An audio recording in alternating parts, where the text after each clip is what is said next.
Hello everyone, it's firesplitter here, and today we're gonna play the lovely quick little category known as Endless Normal in Bleed 2. This is a randomized category. We're gonna play through 5 randomized courses. Semi-randomized, I should add, because there are some consistencies. There are 6 themes on the courses, and we're gonna see each of those themes once. The final course is gonna have 2 themes, which is gonna make it a little bit messy at times, but we gotta start to run immediately. So 3, 2, 1, start time. The first thing here is we're gonna change loadout because I have the wrong loadout.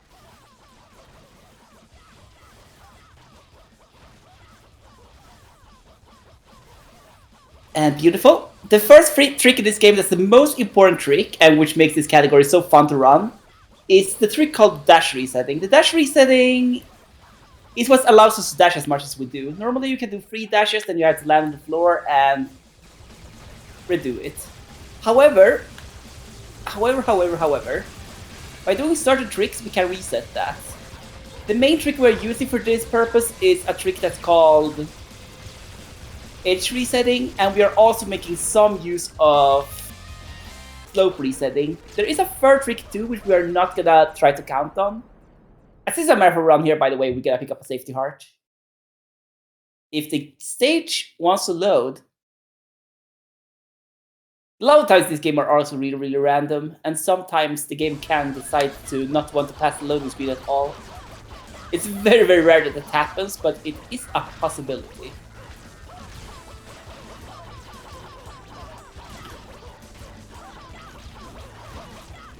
But yeah, the dash reset tricks we are gonna make use of are edge resetting, which we see here, is really easy to perform. Slope resetting, we do the same thing with slopes, which is a little bit harder. The flat reset is yet even harder than that.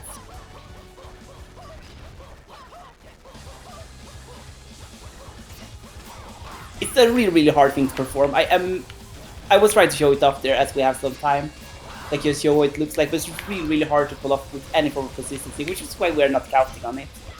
These resets are what make this category so fun though, compared to the full game in my opinion, because in the full game, all routing is done with this in mind, so the dash resetting is not that hard in those categories because of that reason, because you have like a fixed route you are gonna take to be able to get resets almost every time. In Endless though, due to randomized nature of the courses, there are gonna be times we have to try to do harder reset types. Like slope reset like we did there.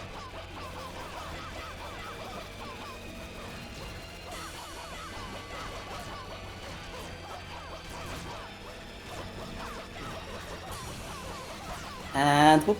Here it's very easy to spam a lot of dash resets. The reason for that is because we are gonna stand the block when it disappears, so therefore the game thinks we land on something and it's basically gonna give us 3 dash resets. So the reason why the dash resets work is because the game is like thinking that you are actually on the ground and you're leaving ground because you're jumping during those circumstances. So here is the thing we wanted this setup for that we had before. This was the final boss in my last warm-up run. That was why we had this one on. This is why we do this. This boss is way easier and faster to do with this. Because this category is timed in-game time and not by real time normally, it's actually very worth it to change the weapon there. So we gotta pick up safety heart even though we haven't lost much health. We gotta show off a little trick here. Whoop. That is a wrong warp. We're basically jumping down there to get warped ahead a little bit. I did a little slow there to make sure to show it off.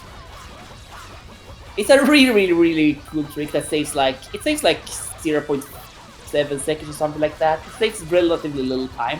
But it's such a cool trick to pull off, and it's really fun. The reason why, I don't know why that works like it does, but it's not supposed to work like that. But you have to like do a little bit of... oh come on. You gave me double yellow. That's really rare on normal. I was counting on one of them being purple. That's on me though. I should never ever assume what the boss is gonna want to do.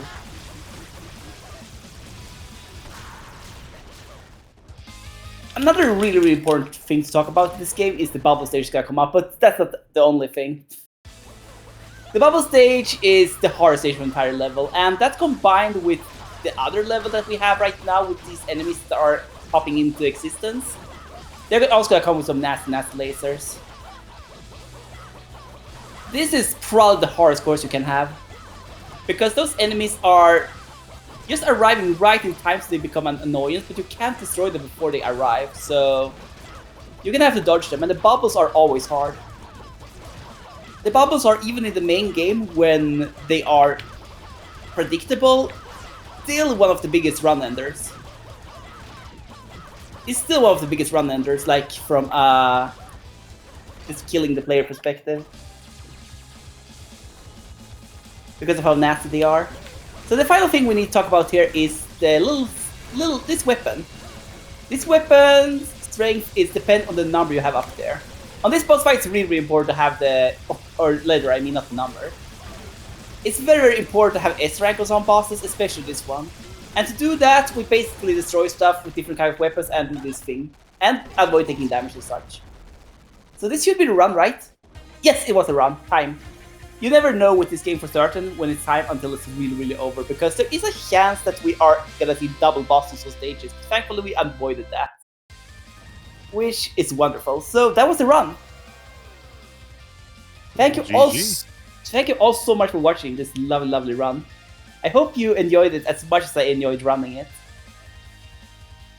Yeah, absolutely. Definitely a short and sweet, but a lot of action. Enjoyed you showcasing that. Thank you so much. Thank you so much for having me.